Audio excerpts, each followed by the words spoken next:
En gros, la nouvelle a éclaté hier lorsque The Verge a publié cet article. Maintenant, il y a eu beaucoup plus d'informations depuis lors, donc nous allons également les couvrir. Fondamentalement, il disait que le conseil d'administration d'OpenAI était en discussion avec Sam Altman pour revenir en tant que PDG. Bien sûr, si vous ne le saviez pas, à ce stade, presque tout le monde sait que Sam Altman a été licencié vendredi. Essentiellement, il a été licencié apparemment sans raison. C'était une décision impromptue. Donc, essentiellement, la mise à jour que tout le monde voulait et qui intriguait, venait d'une source proche de Sam Altman affirmant que le conseil d'administration avait accepté en principe de démissionner et de permettre à Altman et Brockman de revenir. Mais depuis, ils ont hésité, manquant une date limite clé à laquelle de nombreux employés d'OpenAI étaient sur le point de démissionner. Si Altman décide de partir et de créer une nouvelle entreprise, ses employés iraient certainement avec lui. Fondamentalement, ce qui s'est passé ici, c'est qu'Altman allait revenir, mais il y avait certains accords qui devaient être conclus. Et bien sûr, en plus du retour de Sam Altman et de Greg Brockman, ils ont en fait fixé une date limite à laquelle, si ces conditions n'étaient pas remplies, il était clair que de nombreux employés d'OpenAI étaient sur le point de démissionner. Plus tard dans la vidéo, je vais aborder certains points clés car je vois beaucoup de personnes sur Twitter et dans de nombreuses discussions manquer certains points clés qui changent vraiment la façon dont vous allez percevoir la situation.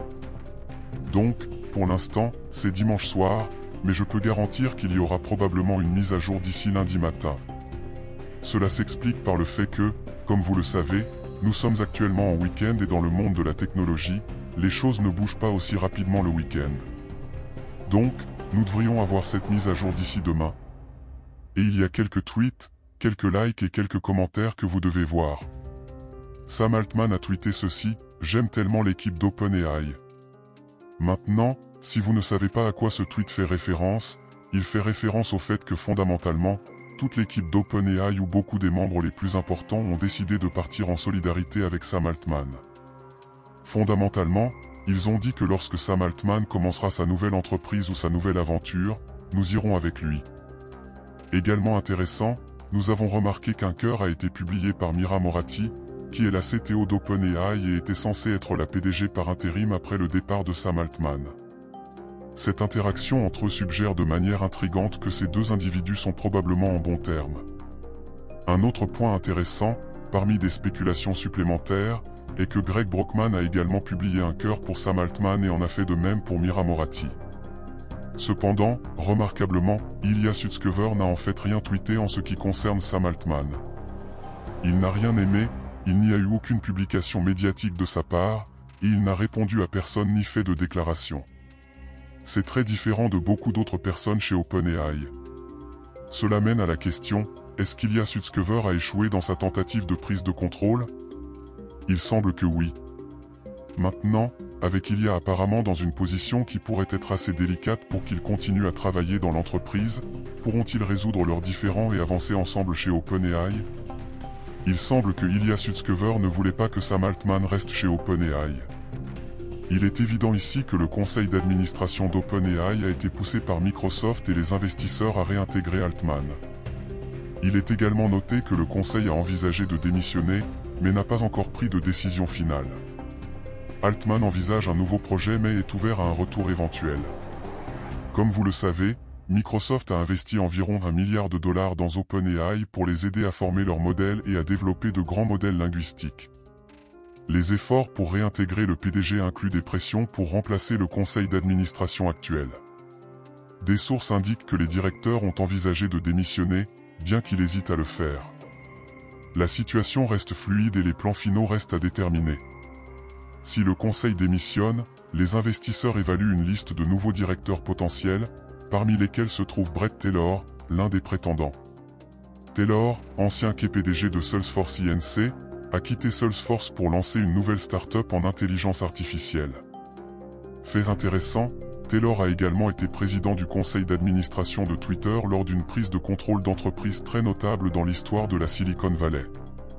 De plus, il convient de noter que Thrive, une société de capital risque basée aux États-Unis censée diriger une offre d'achat pour les actions des employés, n'a pas encore transféré l'argent et a informé OpenAI que le départ d'Altman aura un impact sur leurs actions. Alors, Thrive se trouve être le plus grand investisseur dans OpenAI après Microsoft. Ils sont activement impliqués dans le rétablissement à la fois d'Altman et de Greg Brockman. Il est évident que le capital externe et les investisseurs ont une influence significative sur les décisions en cours. Il est cristallin que Sam Altman joue un rôle essentiel chez OpenAI. Les firmes d'investissement indiquent ouvertement que si Altman part, la valeur d'OpenAI chutera considérablement, ce qui laisse présager un changement dans leur approche. Fondamentalement, on dirait qu'ils sous-entendent que si Altman part, ils pourraient reconsidérer leur implication. Ce qui est intriguant et crucial ici, c'est la volonté d'Altman de revenir dans l'entreprise. Certains considèrent cela comme une nouvelle positive, mais ils soulignent également la probabilité qu'Altman cherche des changements dans la gouvernance de l'entreprise. Cela a bien sûr du sens. Si Altman revient, il ne souhaite probablement pas être dans une position vulnérable où il pourrait potentiellement être expulsé à nouveau ou subir une autre prise de contrôle hostile, étant donné qu'OpenAI est essentiellement le travail de sa vie, du moins selon certains récits. C'est un projet auquel il a consacré les 8 dernières années. De plus, l'attente d'une mise à jour pourrait potentiellement être due au possible retour d'Altman et à son intérêt probable pour remodeler la gouvernance de l'entreprise. Si des changements sont effectivement en cours, il est fort probable que de nouveaux contrats soient en cours de rédaction. Les équipes juridiques examineraient méticuleusement ces contrats pour s'assurer qu'ils protègent la position d'Altman sans lui octroyer un pouvoir excessif ou laisser des failles qui pourraient compromettre sa position au sein de l'entreprise. Une autre information pertinente dans ce contexte est l'implication du PDG Sachin Nadella. Il a été en contact avec Altman, promettant son soutien pour les prochaines étapes d'Altman. Cela introduit un aspect intrigant, suggérant la volonté de Nadella de soutenir Altman même s'il se lance dans la création d'une autre entreprise. Bien que ces sociétés d'investissement aient refusé de commenter des déclarations spécifiques, la raison réelle du départ ou du limogeage d'Altman reste un sujet d'intérêt. Certains commentateurs ont discuté du départ de 3 chercheurs de haut niveau d'OpenAI. Un aspect qu'ils ont négligé était d'approfondir la situation des chercheurs spécifiques ayant quitté l'entreprise. Si l'on examine les noms des 3 chercheurs, Jakub Pachoki se distingue en tant que directeur de recherche chez OpenAI, ayant été avec l'entreprise pendant 6 ans, sans aucun doute une partie intégrante de l'organisation. Cependant, ce qui est le plus intrigant est le départ d'Alexander Madry. Ce départ, associé à la sortie de Sam Altman, nous conduit à une nouvelle déduction en raison du rôle d'Alexander Madry. Madry est responsable de la préparation chez OpenAI. Récemment, OpenAI a publié un blog intitulé « Risques de frontières et préparation pour soutenir la sécurité des systèmes d'IA hautement capables ». Ce blog détaille leur approche de la préparation aux risques catastrophiques, introduisant une équipe de préparation et lançant un défi. Voici le point critique, si OpenAI a écarté Sam Altman parce qu'ils estimaient qu'il progressait trop rapidement, pourquoi le leader de l'équipe de préparation d'OpenAI, Alexander Madry, aurait-il quitté l'entreprise aux côtés d'Altman ?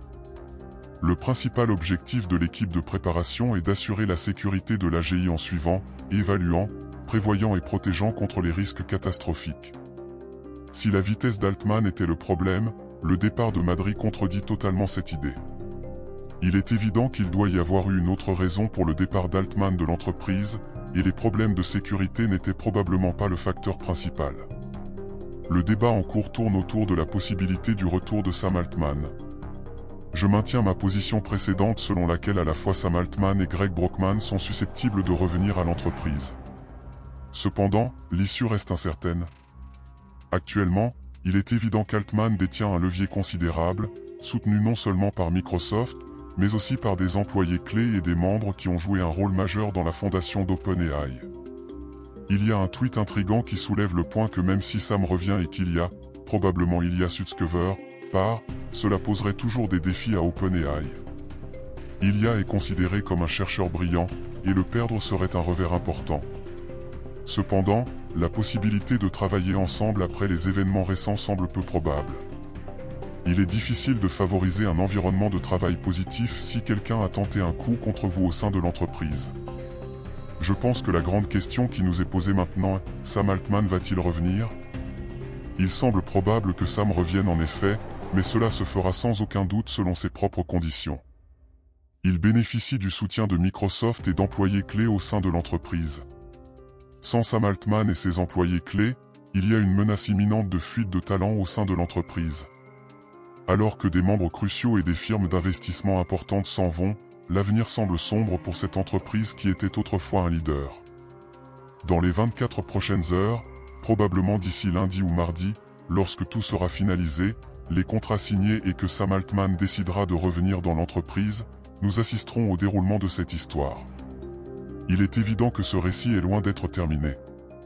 Pendant la production de cette vidéo, une déclaration est venue d'André Karpathy, l'ancien directeur de l'IA chez Tesla, qui développe actuellement une IA similaire à Jarvis chez OpenAI. Quelqu'un a tweeté sur le silence entourant les événements actuels d'André Karpathy, disant « Le silence est intéressant ». André Karpathy est l'un de mes préférés chez OpenAI, suivi de Greg Brockman, mais je me demande pourquoi il n'a pas commenté les événements actuels. En réponse, Karpathy a mentionné « Je n'ai rien de trop remarquable à ajouter pour le moment. J'aime et respecte Sam, et je crois que la majorité chez OpenAI ressent la même chose.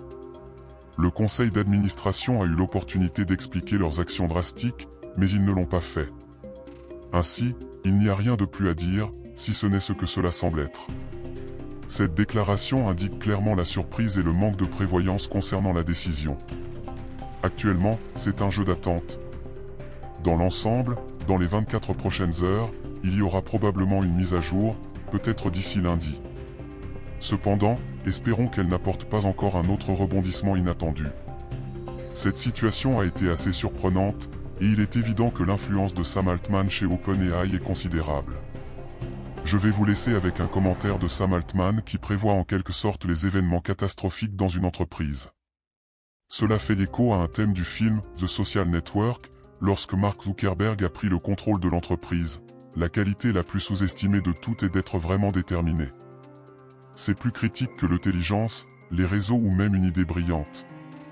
La partie la plus difficile de la création d'une entreprise est le niveau et la fréquence des adversités. La plupart des gens, malgré leur force, cèdent lorsque les choses tournent mal. Le succès en entrepreneuriat se résume souvent à la persévérance. J'ai vu des cas où des personnes bien financées avec des idées et des antécédents fantastiques ont échoué simplement en raison d'une détermination insuffisante. Ceci, selon moi, est la compétence la plus cruciale mais souvent négligée d'un fondateur. Avoir un bon produit et un marché, être intelligent, ce sont des exigences évidentes. Cependant, la nécessité pour un PDG d'être un cas à part en termes de détermination, bien au-delà de la norme, n'est pas immédiatement évidente.